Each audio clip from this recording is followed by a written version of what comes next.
안녕하세요. 코맹탈출 구독자 여러분, 에피입니다. 오늘은 저번 영상에서 소개해드렸던 암호학 개념들을 가지고 이 Dark Web, The Onion Router가 어떻게 작동하는지를 설명하는 영상을 한번 만들어봤는데요. 처음에 이 Tor가 어떻게 작동하는지를 읽고 정말 이 세상에는 똑똑한 사람들이 많다라는 생각을 했는데 구독자분들도 오늘 영상 재밌게 봐주시면 좋을 것 같습니다.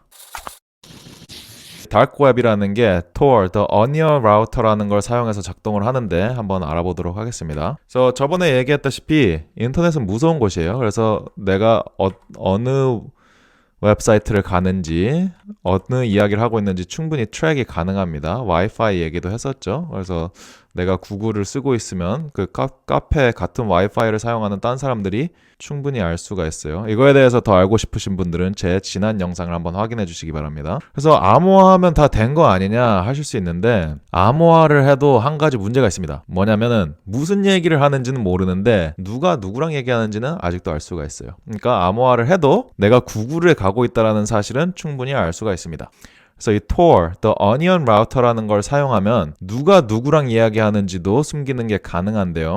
그리고 그것뿐만이 아니라 내가 어느 웹사이트를 호스팅하고 싶을 때 내가 호스팅하고 있는 거를 숨기고 싶을 때도 사용이 가능합니다. 그래서 Tor의 영향력을 보면은 이 Dark Web이 물론 총기를 팔거나 마약을 팔거나 이런 나쁜 것에도 사용이 되지만 그 아랍의 봄에도 큰 영향력을 끼쳤고 그리고 그 스노든이 NSA가 많은 거를 다 보고 있다 이거 폭로했었죠. 근데 미국 정부에서도 Tor를 뚫는 거는 쉽지 않다라는 내용이 나왔다고 합니다. 그러니까 정말 이 Secure Communication 쪽에서는 거의 끝판왕이라고 볼 수 있을 것 같아요. 근데 제가 이걸 하기 전에 잠깐 얘기하고 싶은 거는 Tor는 굉장히 파워풀한 툴입니다. 그리고 이걸 통해서 불법적인 일을 하는 사람들도 많기 때문에 제 영상을 보고 Tor를 사용하실 때 합법적인 것만 하셨으면 좋겠습니다.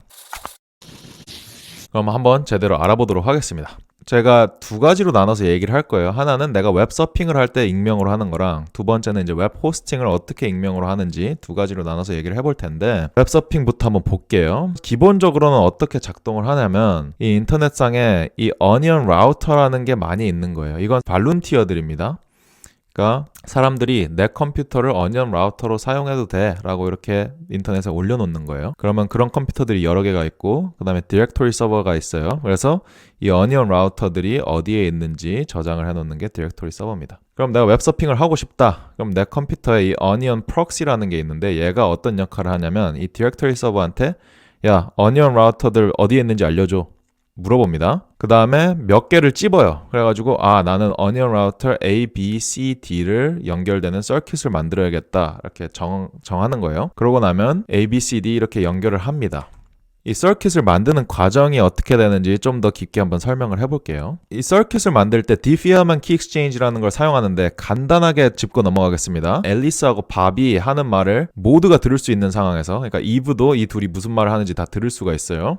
그런 상황에서 이 둘만 아는 시크릿 키를 만드는 방법인데요. 그래서 앨리스가 정보를 한번 보내주고 밥이 정보를 한번 보내주고 나면 둘만 아는 시크릿 키가 생깁니다. 이브는 이걸 알 수가 없어요. 원리에 대해서는 따로 영상을 만들도록 하겠습니다. 그래서 오늘 알아야 될 거는 이 정보를 한번 왔다 갔다 하면은 시크릿 키가 생긴다.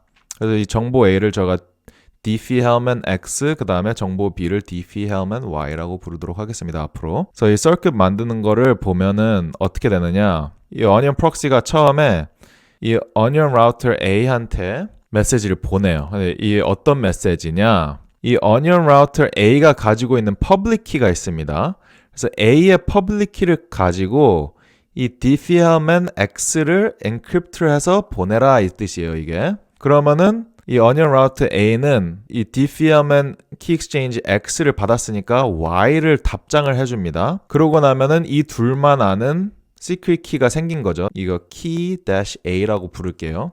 그래서 이 둘만 아는 시크릿 키가 생겼어요. 그 다음에 얘가 이 Onion Router A한테 메시지를 또 보내요. 어떤 메시지를 보내냐면은 이 메시지를 이 Onion Router B한테 패스해줘 하면서 이 B가 가진 퍼블릭 키로 또 Diffie-Hellman Key Exchange를 시작을 합니다. 그래서 이거 전체를 이 둘만 아는 키로 또 엔크립트를 해서 보내줘요. 그러면은 얘가 이걸 받고 오케이 B로 보내줄게 해서 이거를 똑같이 보내줘요. 그럼 B가 또 이 Diffie-Hellman Key Exchange 리스폰스를 보내줍니다. 그러면서 키가 이미 생겼죠. B는 알고 있죠. 그럼 이 onion router A가 이거를 다시 내 컴퓨터에 보내주면은 제가 이 B를 알게 됩니다. 여기서 중요한 거는 이 onion router A는 이 secret 키를 몰라요. 왜냐면 differment key exchange는 아무나 들어도 이 키를 알 수가 없기 때문에 그렇죠. 그리고 처음에 이 내용을 이 onion router B의 public key로 encrypt를 해서 보냈기 때문에 얘는 그걸 볼 수도 없습니다. 그래서 같은 방식으로 C랑도 key exchange를 하는 거예요. 내 컴퓨터가. 비슷한 방식으로 갑니다. 그러고 나면 이제 이 둘만 아는 키가 또 생기는 거예요. 같은 방식으로 D까지 하면 나면 내 컴퓨터는 A랑도 가진 시크릿 키가 있고 B랑도 가진 시크릿 키가 있고 C랑도 가진 시크릿 키가 있고 D랑도 가진 시크릿 키가 생기게 되는 거죠. 그러면 이제 서킷이 생긴 거예요.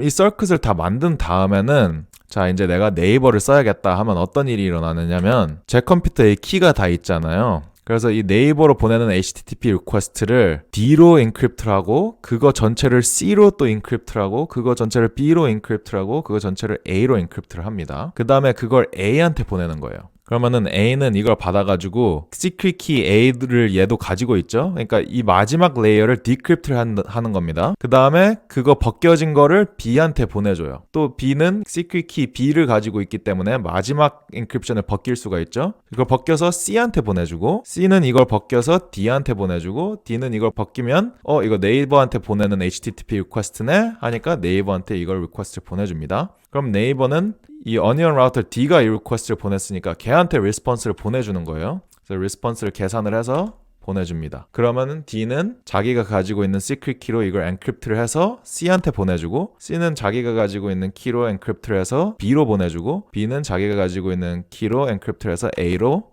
A는 제 컴퓨터에 보내주는 거죠. 그럼 내 컴퓨터는 이 모든 키가 있기 때문에 이걸 다 디크립트를 하고 나면 HTTP 리스폰스를 볼 수가 있는 겁니다. 그래서 이걸 보면은 이게 양파 한 겹 한 겹을 싸고 벗기는 것 같잖아요. 그래서 이게 더 onion router라고 불리는 겁니다. 그래서 이런 식으로 하면은 내가 네이버를 갔다라는 걸 사람들이 알 수가 없어요. 그러니까 처음에 2단계에서의 패킷을 사람들이 모니터를 하면은 내가 네이버로 보내는 게 아니라 얘는 이 onion router A랑 얘기를 하고 있구나 라는 것만 알 수가 있는 거예요. 그 다음에 2단계에서의 패킷을 누가 뺏어서 봤다면은 A랑 B랑 얘기를 하고 있구나 라는 사실만 아는 거죠. 이 패킷이 나한테서 왔었다라는 사실 혹은 이 패킷이 나중에 네이버로 갈 거라는 걸 아무도 모르는 거예요. 이 중간에 낀 어니언 라우터들도 자기의 바로 뒤 그리고 바로 앞 노드들만 알고 이 전체 서킷에 대해서는 몰라요. 그러니까 이 어니언 라우터 B 같은 경우에서는 지금 이 패킷을 릴레이를 해주긴 하지만 얘가 내 컴퓨터에서 왔고 네이버로 간다라는 사실을 모릅니다. 그냥 어느 편지가 A한테 와서 나는 그걸 C로 보내준다는 사실만 아는 거예요. 그래서 이런 식으로 익명 웹 서핑이 작동을 합니다. 그럼 익명 웹 호스팅은 어떻게 하느냐? 이건 조금 더 복잡해요. 그러니까 조금 더 대충 설명을 할 건데 그러니까 히든 서비스 A를 만들고 싶은 거예요. 우리가 익명으로 호스팅을 하고 싶은 건데 그럼 어떻게 할 수가 있느냐? 서비스 일단 만들어요. 그 다음에 디렉토리 서버한테 물어봐요. 그래서 전체 이 어니언 라우터들이 어디에 있는지 안 다음에 인트로덕션 포인트라는 걸 만들어야 돼요. 그래서 이 어니언 라우터들 중에 몇 개를 찝어가지고 인트로덕션 포인트로 만듭니다. 너를 인트로덕션 포인트로 쓰겠다 이렇게 정했으면은 거기로 가는 서킷을 만드는 거예요. 저희가 아까 봤던 것처럼 그래서 서킷을 만든 다음에 이 lookup service라는 거에다가 register를 합니다. 야, 나 hidden service A인데 내 introduction point는 onion router F다. 이렇게 써놔요. 그러면은 이 서비스를 사용하고 싶은 사람은 어떻게 하느냐? 이 lookup service에 물어봐요. 야, 나 hidden service A 쓰고 싶은데 얘 introduction point 어디야? 그러면 얘가 알려줍니다. onion router F가 introduction point야 이렇게 알려주면 그걸 알고 있는 상태에서 얘는 뭘 하냐면 rendezvous point라는 걸 만들어야 돼요. rendezvous point는 그냥 onion router들 중에 하나 찍는 거예요. 이 예제에서는 나는 onion router B를 rendezvous point로 쓰겠다 하면은 걔한테 가는 서킷을 또 만들어요. 아까랑 똑같은 방식으로. 그 다음에 뭘 하냐면은 아까 lookup 서비스에 물어봐가지고 지금 우리가 가고 싶은 서비스가 introduction point가 onion router F에 있다는 사실을 알았잖아요. 그러니까 이 onion router F로 가는 서킷을 또 만들어야 돼요. 그래서 얘가 또 서킷을 만듭니다. 그래서 연결이 됐죠? 그러면은 얘한테 정보를 보내줘야 돼요. 어떤 정보를 보내주느냐? 내 랑데부 포인트가 어딘지, 내 랑데부 포인트 지금 어니언 라우터 B야 그 사실과 디피어맨 키 익스체인지를 또 시작을 하는 정보를 보내주는 거예요. 그러면 이걸 서킷을 따라서 아까 저희 했던 것처럼 안전하게 가겠죠? 그럼 얘가 또 이 정보를 히든 서비스한테까지 보내줍니다. 그럼 이제 얘는 아는 거예요. 아, 이 유저가 지금 우리 서비스 쓰고 싶어 하는데 걔 랑데뷰 포인트가 지금 어니언 라우터 B에 있구나 라는 걸 알게 되는 겁니다. 그럼 얘가 어떻게 하느냐? 이 랑데뷰 포인트까지의 서킷을 만드는 거예요, 또. 그래서 또 다른 서킷을 하나 만듭니다. 그래서 랑데뷰 포인트까지 연결이 됐으면 얘한테 디피어맨 키 익스체인지 정보를 또 보내주는 거예요. 이 Y를 만들어 갖고 보내줍니다. 그러고 나면 이제 끝난 거예요. 이 둘이 쉐어하는 시크릿 키가 생긴 거죠. 지금 디피어맨 키 익스체인지가 끝났으니까. 그 다음부터는 이 서킷을 사용해 가지고 이 유저가 이 히든 서비스를 사용하게 되는 겁니다. 조금 복잡하죠? 질문 있으시면 댓글로 꼭 남겨주세요. 그럼 제가 최대한 답변해 보도록 하겠습니다. 네, 이렇게 토어의 디자인에 대해서 한번 알아봤는데 마무리하기 전에 이 토어에 관련된 이야기를 몇 가지를 해드리자면 예전에 제가 대학생일 때인데 하버드 학생 중 한 명이 학교에 폭탄 설치를 했다고 협박 이메일을 보낸 적이 있습니다. 그때 토어를 사용해가지고 이메일을 보냈는데 이 사람이 잡혔어요. 토어를 사용했는데 왜 잡혔냐? 이 토어를 사용하면 그 안에서 이 사람이 어떤 걸 하는지는 찾기는 어려운데 이 사람이 토어를 사용하고 있다는 사실은 알 수가 있거든요. 그러니까 그때 당시에 토어를 사용하고 있었던 사람이 하버드 네트워크 상에서 한 명밖에 없었기 때문에 이 사람을 쉽게 잡을 수 있었다고 하는데요. 그때 그 협박은 사실 진짜는 아니었고 그 학생이 시험 날짜를 뒤로 미루기 위해서 한 협박이라고 알려졌는데요. 여러분들은 절대로 이 토어 사용해서 이런 바보 같은 짓 하시면 안 됩니다. 네, 그래서 오늘 다크웹에 대해서 한번 알아봤는데 궁금한 점 있으시면 댓글로 달아주시면 제가 최대한 답변해드리도록 하겠습니다. 영상 끝까지 봐주셔서 감사합니다. 구독과 좋아요는 큰 힘이 됩니다. 안녕.